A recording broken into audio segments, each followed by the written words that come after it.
Monsieur So. Bonjour. Respect. Bonjour. Ça va? Très très bien. Alors, vous avez quel billet? Retour Paris-Conakry, Conakry-Paris? Paris-Conakry, Conakry-Paris. Les deux. J'ai les deux. Ça fait plaisir. Merci.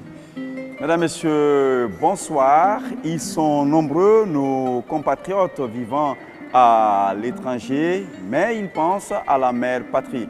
Nos compatriotes qui vivent en France constituent encore la plus forte présence guinéenne hors du continent africain. Ils prennent des initiatives pour favoriser leur retour qualificatif ou tout au moins accroître leur participation à l'essor du développement économique et social. Ici sur notre plateau, Ibrahima Tanou So, il est le président de l'Association des jeunes Guinéens de France et il est notre invité. Bienvenue. Merci. Merci.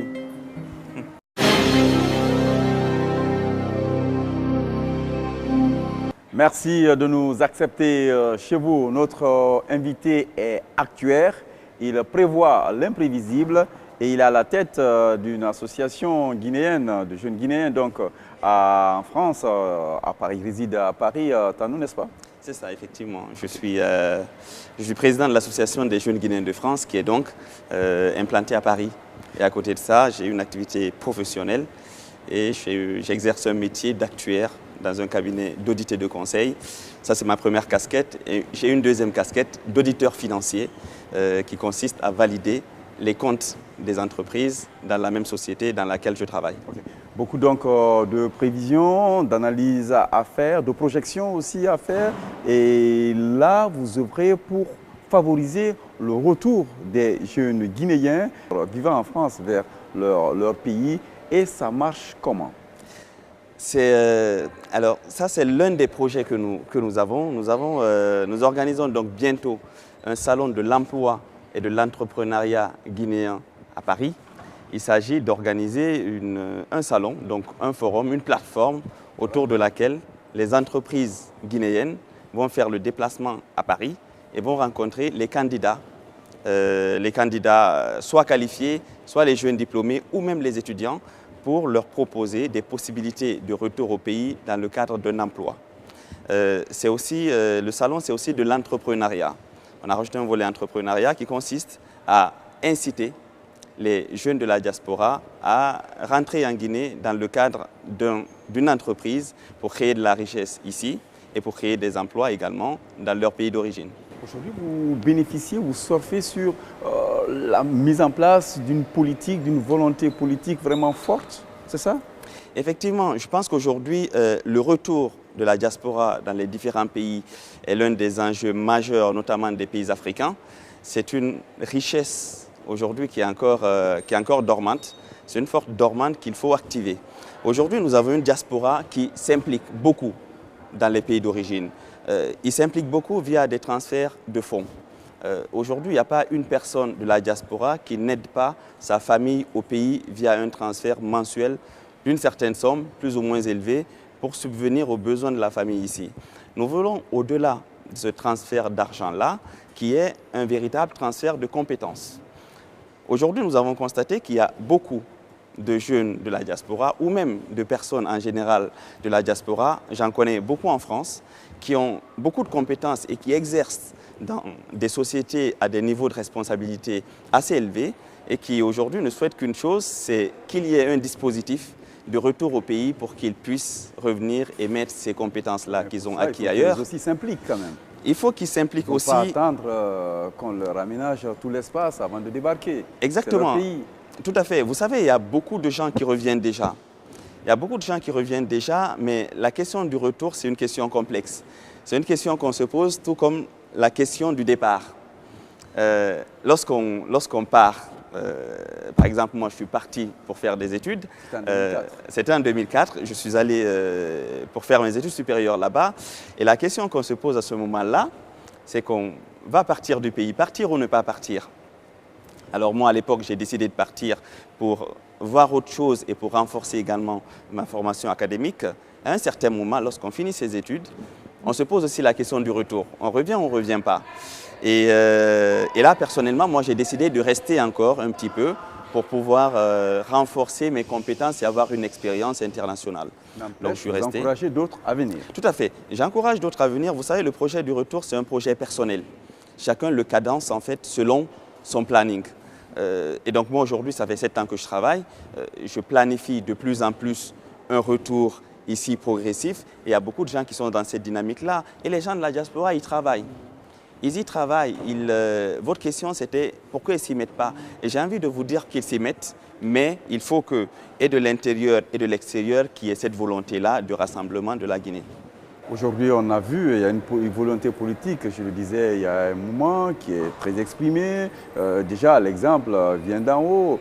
La Guinée a la chance aujourd'hui d'être dirigée par un de nos compatriotes qui a longtemps été, surtout en France. On voit l'apport. Quelles sont les chances que vous miroitez à ceux qui sont là-bas et qui hésitent à venir?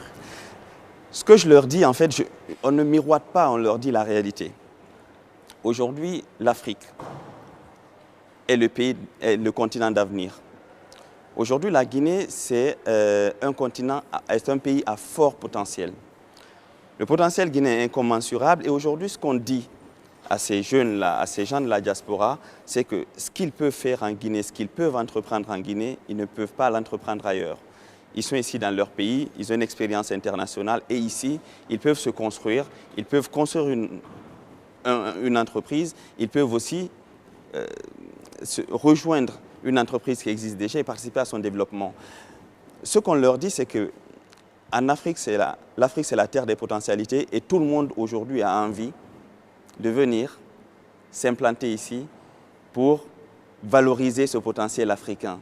Et ce qu'on leur dit, c'est que nous, Africains, nous, Guinéens, nous devons être le premier sur cet aspect-là. Et c'est nous, avec les compétences que nous avons, avec le peu de richesses que nous avons, nous devons venir nous-mêmes créer notre entreprise ici, travailler ici pour participer en même temps au développement de ce pays et nous épanouir par la même occasion.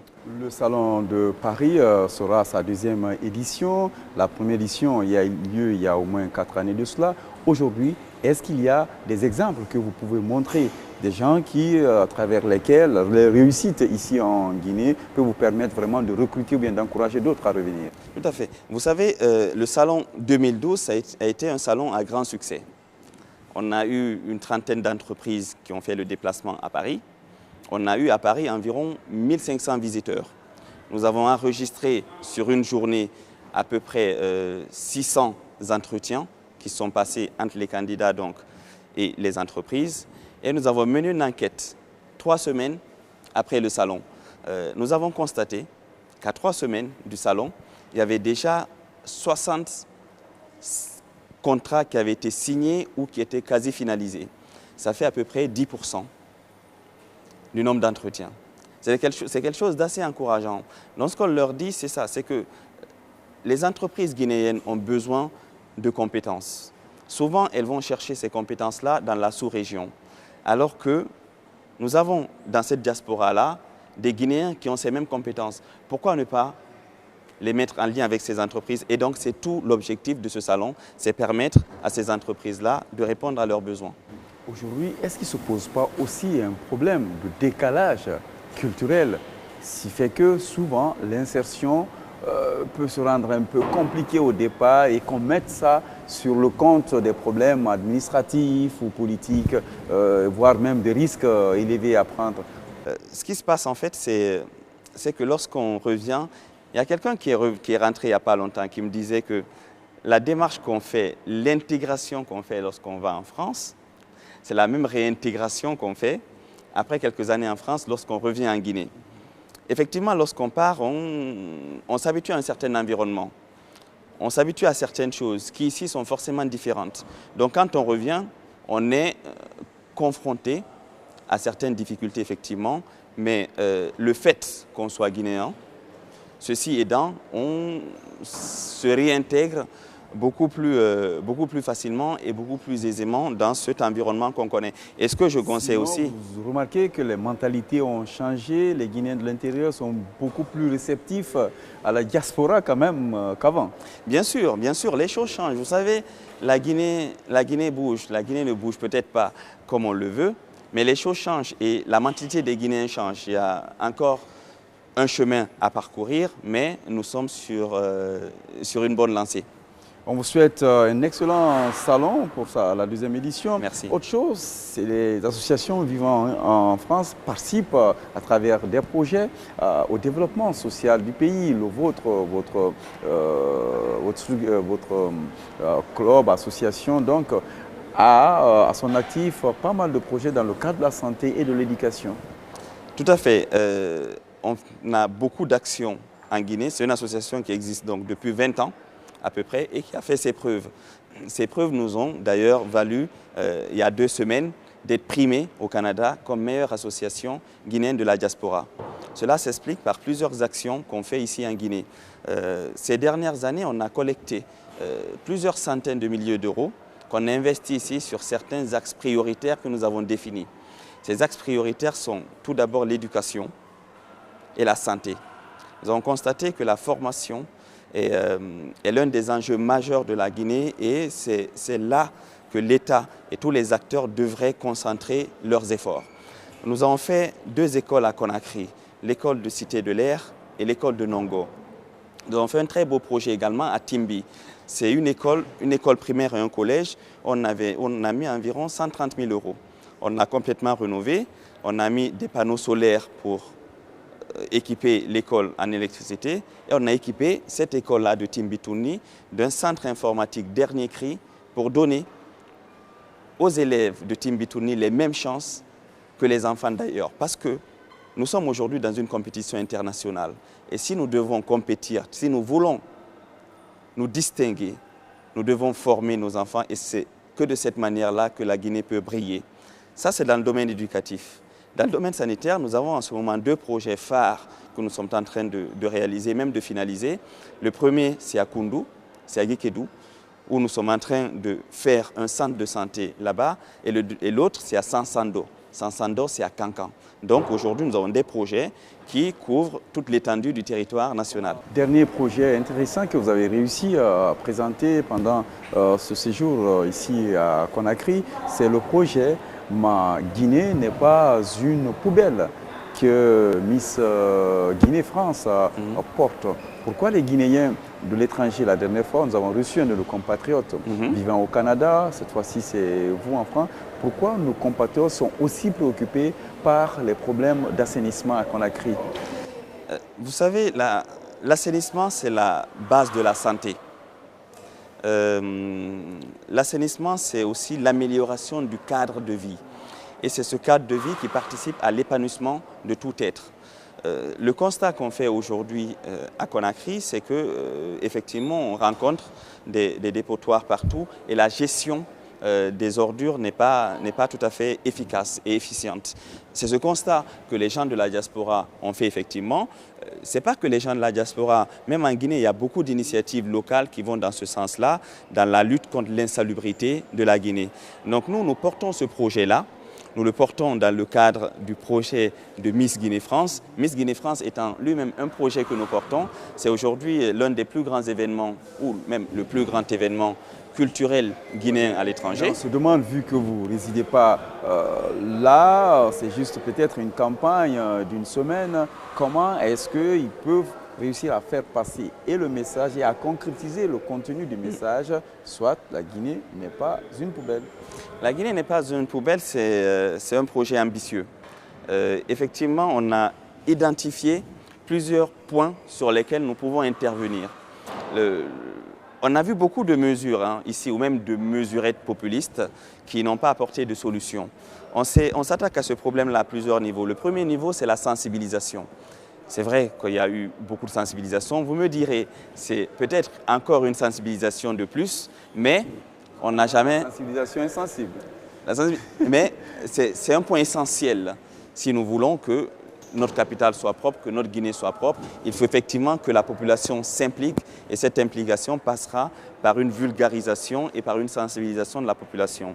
L'autre volet auquel nous comptons nous attaquer, c'est du point de vue institutionnel.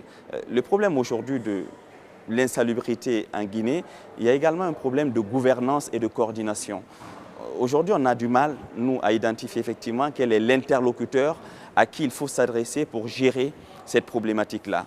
Il y a plusieurs personnes qui s'en occupent à des niveaux assez différents. Donc ce que nous souhaitons, c'est également faire cette demande-là à l'État pour réorganiser, pour coordonner cela. Le problème de gouvernance, il est à ce niveau-là. Après, il y a également un problème de financement. Quand on parle d'assainissement, on demande les gros moyens.